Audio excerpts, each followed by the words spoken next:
Hello, everyone. Welcome back to ranking and defining the top board game geek mechanics of all time. We are at 40 to 31 in this edition of our series, and we're really ramping up here to things that I personally really love in games. Because I love games. I do.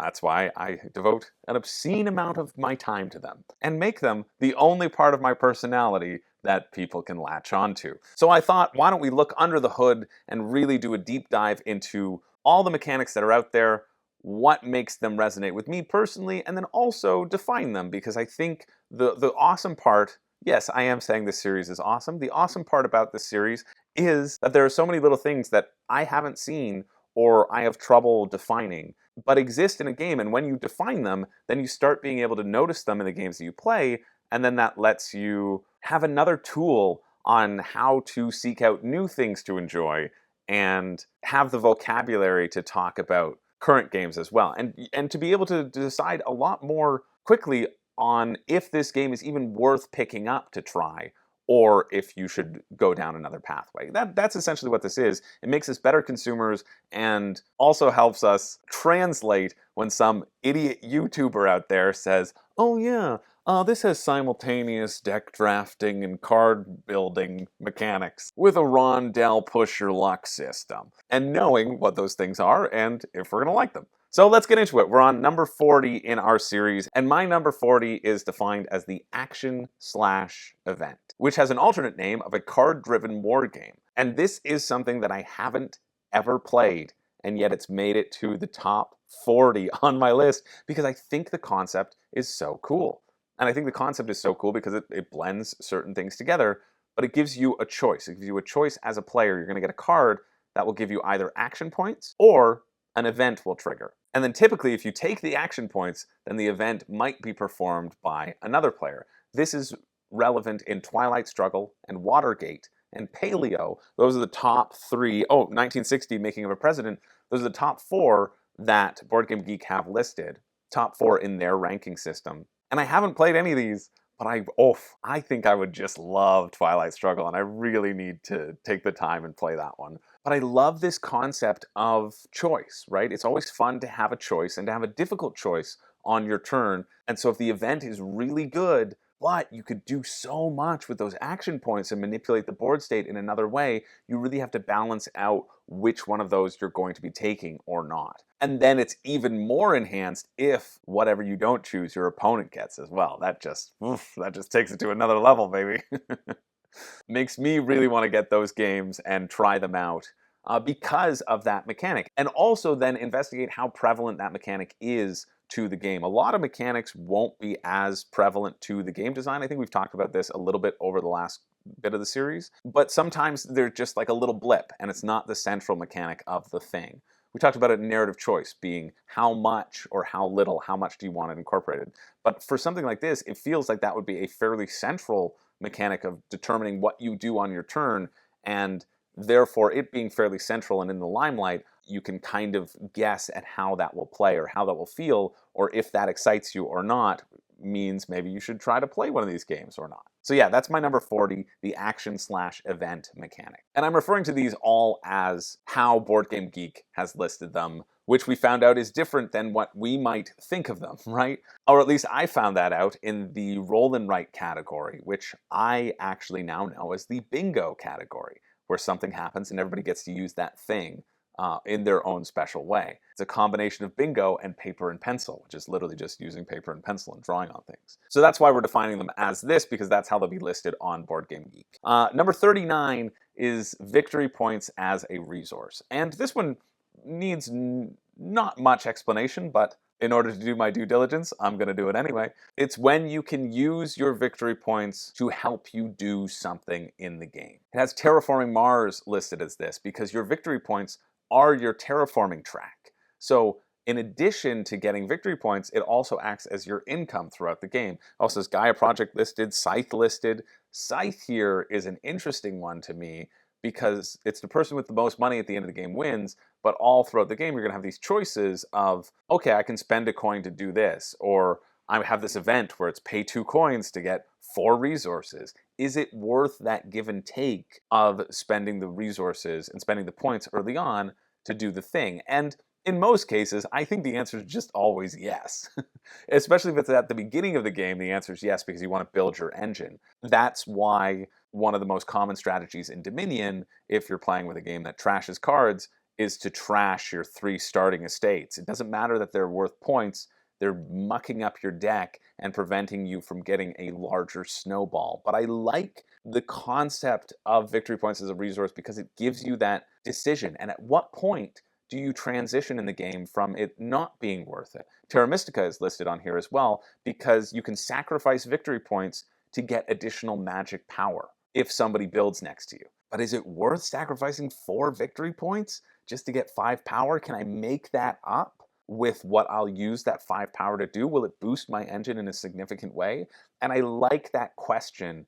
And that question always feels relevant in these conversations and therefore interesting. And that's why it's my number 39. There's a lot of games, I'm just looking through them now, in the top 100 that use this. We have Viticulture, Food Chain Magnate, The Gallerist, 5 Tribes, even Patchwork, which is ranked 106 because you're spending buttons. It's the most buttons at the end of the game, but the buttons are your currency. And that's interesting because I don't really like Patchwork that much, maybe because I'm horrible at it. But I like victory points as a resource, and I like that give and take. It could be that that is such a central part of Patchwork that I don't like it being that central. I just like it being a question. I don't like it being the only question. That might be it. Yeah, that's kind of neat. Moving along to number 38, the race mechanic. This is not the different types of classes in a fantasy setting. No, it's a race to the finish. It is the first person to get to a predetermined amount of points that wins the game. And why I think this is so high up, this one could really go back and forth for me, but I like games where it's simply first to 10 points wins. First to a certain number of points wins. And that's what this is. That's a race. It's a race to get to that many points. You have a predefined goal, and when you get there, you win. And I think it's a very relevant mechanic to put into a game because it's one of those initial questions that you're going to be asking, right? You're going to be deciding if you're playing for victory points, as a lot of games have. Do you play to a set time, or do you play a set number of rounds, and then it's the most points wins? Or are the rounds undetermined, and then it's the first person to get to a place wins? I like Catan being the first to get to 10 points, right?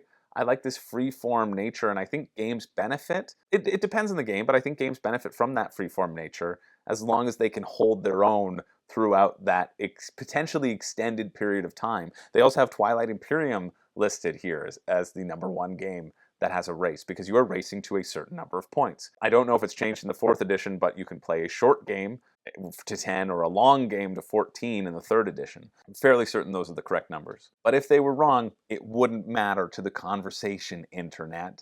Oh, I love internet comments. It's the best example of misusing rhetorical arguments. Ah, yes, you have this argument. I don't care. I'm picking this one thing that you said and not understanding context whatsoever. I think it's funny. Now, this can also be a physical race where you're getting from point A to point B, camel up, you're racing around. The quest for El Dorado is the first person to get to a spot to the end of the road will win. And this is more of an interesting question for me. I think if that were the only application of the mechanic, it might be a little bit further down because I don't necessarily need that pathway. But when it's something more abstract like a point system, yeah, I like being the first person to get to this thing. I think it provides a nice structure. And it's cool to me to see the 2 different applications between them. That being said, there are some games where I don't like the race, you know? I don't like Ankh because it is a race to the top. But I don't like Ankh for a number of different reasons. So it's probably not just the race mechanic. But I've been associating that with Ankh and that being with one of the reasons I didn't like it. And it's interesting to return to this ranking and see and remember the reasons why I do like the race mechanic and why it's up so high. Now, number 37 is trick-taking. And again, I love all these sort of mechanisms, but I do love a good trick-taking game. I grew up playing bridge which is all about trick-taking. Anything that deals with suits of cards is trick-taking. You'll play a card, everyone will usually have to follow suit, and you'll want to take the most tricks, or you want to take the tricks that you've bid. The Crew is a great example of cooperative trick-taking, which I didn't know was possible until the Crew happened. There's a lot of trick-taking games. They all usually boil down to cards, and usually it's just the highest card wins, but you can throw in a trump suit that can trump the other suits if you don't have it, if you don't have the other ones in your hand. Or you can play in a game where you can just play trump whenever, and those games are generally less fun because you can just play whatever cards, so then it doesn't matter the strategy of trying to finesse the numbers. Euchre, Bridge, the Crew. What else is listed here? Tichu. David Waybright was talking to me about how much he enjoys Tichu. I wanted to play it with him at World Series. We will get to it. The Fox in the Forest, that's a 2-player trick-taking where you're betting on it. I just recently played a bunch of rounds of Screw Your Neighbor or Oh Hell or Wizard or Stick the Dealer or Up and Down the River, whatever you want to call it. A lot of card games have this in their nature of betting on a number of tricks and then trying to get the trick-taking as well. Now, the betting isn't integral to trick-taking. Sometimes it's just trick-taking. I think the betting would be a category in its own, but still. Trick-taking is fun. That's all I got to say about that. I hope that was a good enough definition for those of you who are unfamiliar.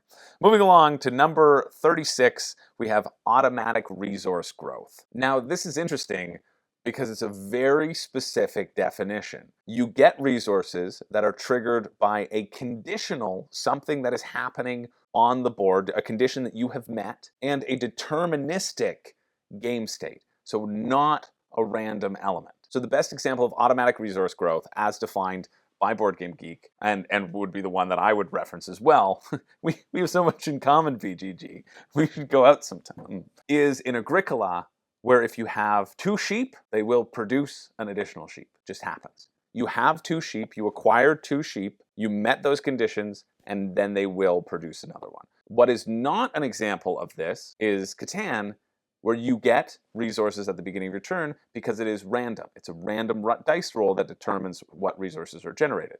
That's not this automatic resource growth. That's more of a random element because this automatic resource growth has to be deterministic and therefore predictable. You know unequivocally that it's going to happen to you. So some of the examples that Board Game Geek gives are Spirit Island, A Feast for Odin, Caverna, well, obviously because it's the same as Agricola, Le Havre, Fields of Arles, basically Uwe Rosenberg.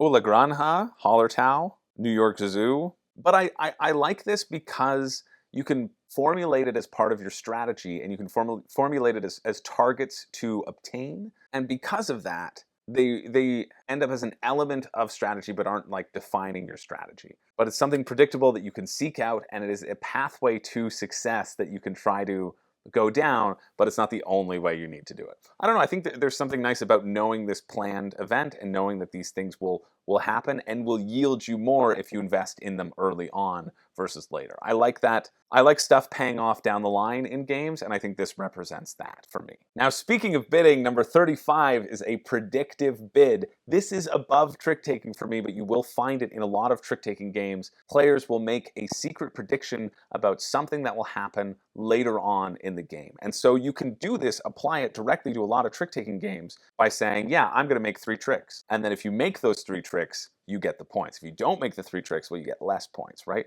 That's a great example of predictive bidding.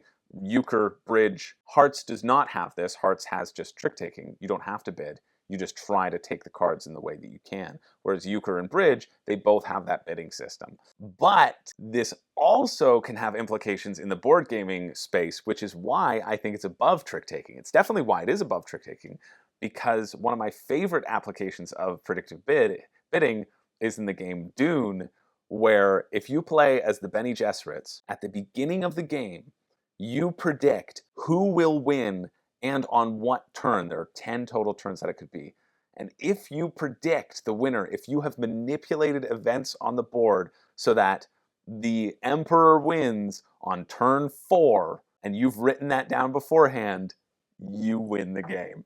And I just think that is so, so fun and funny. It's not going to happen a lot of the time, but when it does, oh man, how great are you gonna feel? You're gonna feel fantastic. So that's why I like the predictive bid a lot more than trick taking.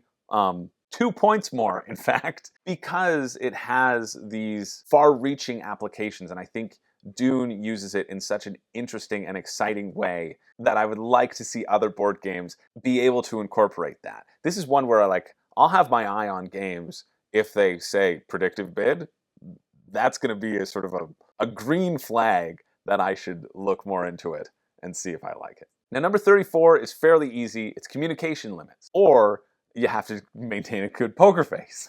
Hanabi has this, the crew has this, any sort of thing in the rulebook that says you cannot communicate in a certain way. Even Gloomhaven has this. Gloomhaven says you can't say the exact initiative number that you're playing down, because then you can just math it out. But you can say, listen, I'm probably going first, or listen, I should probably not go first. And to limit the communication puts more of an onus on the individual players. It stops that alpha player syndrome that can occur, and it also adds an interesting element to the game. That's why I love Hanabi, because you can see a player and you know what they should do. And when they play a card, you can't go, no, why did you play that card? You just have to maintain this reverse poker face and say, I guess I'll try something different internally, right? But you can't tell them until the end of the game. And then I like discussing games at the end too. I like being able to have a conversation of like, what were you thinking? Or what were you thinking? Either one of the two. And I think the communication limits offer that as a discussion point. You say, oh, no, I was thinking this. Codenames is based off of communication limits, right? You have one word, and that's it. Wavelength also kind of has those communication limits. There is a set standard in play that you cannot exceed, and that information is restricted. I just think it's fun. It never impacts my enjoyment of it, and usually elevates it. Now, number 33 is the semi-cooperative game. We had cooperative games over at 51, but the semi-cooperative game has made its way into the top 40. But specifically here, to be classified as semi-cooperative, and this is important because a lot of Kickstarters do it, and they're wrong. It makes me mad when they mislabel themselves. The qualifications are that one or more players, but unlikely all of them, it could be all people, but probably not all people, will win the game. And 2, there must be a way for nobody to win the game. A game where some people cooperate and then compete, but only one person wins, is not a semi-co-op game. Doesn't matter that there's some cooperation. There needs to be a way for nobody to win the game in order for it to be in this semi-co-op genre and to have one or more people win as well. But probably not all people. That's the key. If all people are going to win, well, then it's a co-op game, right? There needs to be a way for all variety of player numbers to win and or not win. So Nemesis has this, Dead of Winter has this, those are the top 2 that are listed. Legendary Marvel deck building, Forgotten Waters, more Nemesis, these are the ones that Board Game Geek lists. Shadows over Camelot, those are the ones that jump to mind. Battlestar Galactica, Unfathomable. Actually, no, I take that back. Those are not semi-co-op games, those just have a trader mechanic, but those are specifically team games. There's a Cylon team and there's a non-Cylon team. Not a semi-co-op.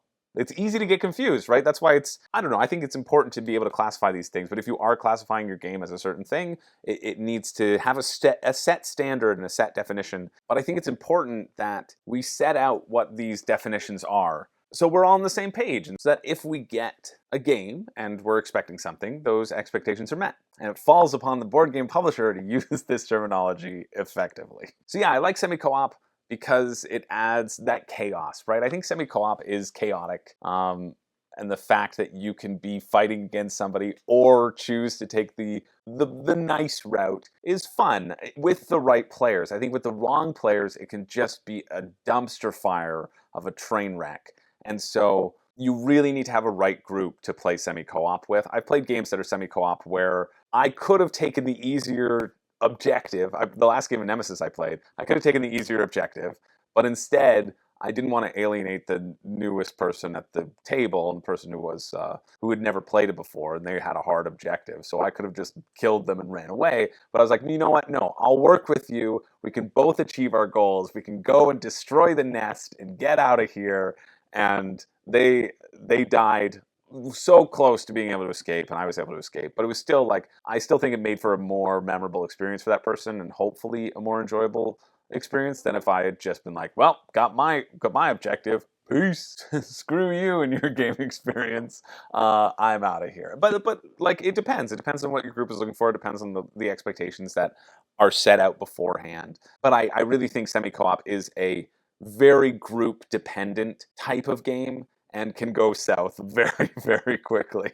Number 32, our penultimate one that we're talking about in this video, is the tech trees, or the tech track. And this is why I need to play Beyond the Sun, because Beyond the Sun is Tech Trees, the board game. That's what it is. But when I think of Tech Trees, I think of Beyond the Sun. I think a bit of Twilight Imperium, because there's this giant tech tree system that you can go up in terms of you build this first and you build this second. I like when there are tech trees on your own personal board. That's what I like in terms of tech trees, because I like having the decision of, if I invest in this early, I can try this build out, and I can try this build out, and I can't get to everything, but I can get to a few things and customize my own character along the way. And that application of tech trees is really, really exciting for me. But there's a lot of different applications of tech trees, because this doesn't have to just refer to like different technologies. These can refer to actions even that get upgraded over the course of the game, which, it's surprising to me that Arc Nova isn't listed,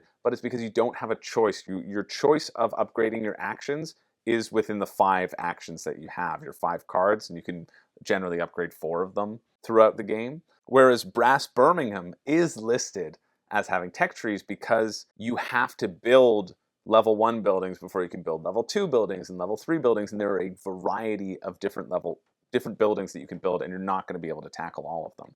And depending on which building path you go down, that will determine a lot of your strategy in that game. It's interesting to look on Board Game Geek, because there are some that I just don't agree with. There's Terraforming Mars is listed. I'm trying to think of the tech trees that happen in Terraforming Mars. I suppose you're building your own stuff, or it might lean towards more the tech track option, where tech trees give you multiple options, tech tracks give you only bonuses as you progress through it. And keep in mind, these aren't like one-time bonuses, these are action-specific bonuses so that your actions do get better. I don't see how Terraforming Mars actually implements that. Maybe they're referring to sort of standard projects that can improve your basic actions, so it's like a one-step track. But then I would categorize Arc Nova into that, and it's not. Maybe they just threw that in Terraforming Mars because they're like, hey, there's lots of tech here, and they were mislabeling the 2 heat and the communal tracks that you move and adjust, but that's not a tech track. I'll have to have more of a think on this, why Terraforming Mars is listed. I can see Brass Birmingham, right? The different options. I can see Twilight Imperium. I can see Gaia Project, because you have your sort of cultist track, which are literally technology tracks in Gaia Project, not when they were cultist tracks in Terra Mystica. Scythe, it also says, implements this, and I guess because you can upgrade your cubes and you can put them anywhere, and that upgrades your actions as you go along. That's how that's categorized. But Terraforming Mars, it's a bit confusing to me why it's labeled as this. I don't know. Let me know. You're much smarter than I am, so you drop it in the comments and I'll be interested to learn. But yeah, my favorite application, and what I always think about it, is not the tech track, it's the tech tree and the different options that you get. That was one of the things that really excited me about Twilight Imperium, and I think might be the most exciting application of Twilight Imperium, but also Twilight Imperium's tech trees weren't that great. They're fixed, but more in the 4th, but again, I'm not a Twilight Imperium boy, as most of you probably know. But if you don't, there you go. Now you can disregard my opinions forever, or put me up on a pedestal, whichever you prefer. And finally, number 31, the 31st best board game mechanic out there, is the alliances mechanic. And this is probably going to be a lot lower on a lot of people's lists, and I wouldn't begrudge you if it was. I wouldn't begrudge you at all. I just think that maybe you and I should form an alliance, and maybe I would get you to change your ways. I was always told, if somebody comes to you and says, do you want to form an alliance? The answer is always, absolutely I do. Now, this is not negotiation. This is specifically not negotiation. Negotiation is talking and negotiating. These are set alliances as defined by the game. This is evidenced in Rising Sun one of the best games out there, maybe the best game out there. You have a specific tea ceremony. You create alliances and they have a beneficial effect in the game. But the way I enjoy using them is seeing when there isn't a dual win condition. So in Dune, you form official alliances and you can win together. And that's fun, definitely fun. I definitely have had many a successful alliance in Dune that has propelled me to victory, whereas I wouldn't be able to do it by myself. But I like in Rising Sun specifically that you are allied and you get benefits from each other, but there's still only one winner. And so then it's how do I use this alliance or this official partnership to benefit myself the most and leave you in the dust, but make it whenever your turn, you benefit me as well, right? I think that's an interesting play and helps add to sort of group dynamics. I think it can also be a downside because people can get attached to the framework of alliances and not necessarily pursue their own win condition, right? I think you want everybody to be pursuing your own win condition if that specific Rising Sun example is out there. Other examples, you have Eclipse, Second Dawn for the Galaxy, Cosmic Encounter, where you are formally creating a partnership to both either attack or defend, and then you get benefits based upon that partnership, right? That's not negotiation. You're entering into a very temporary alliance, and then you're receiving benefits for that thing. A Game of Thrones, I don't know if Game of Thrones should technically be on here, because I don't know if you ever have a formal relationship. You'll create alliances, but it feels more like negotiation in Game of Thrones. I don't know, it's been a while since I played it. Let me know if I'm wrong. Ankh is listed here, which the merging of the god is basically an alliance mechanic as well. It was one of the things that I was very excited for about Ankh that let me down.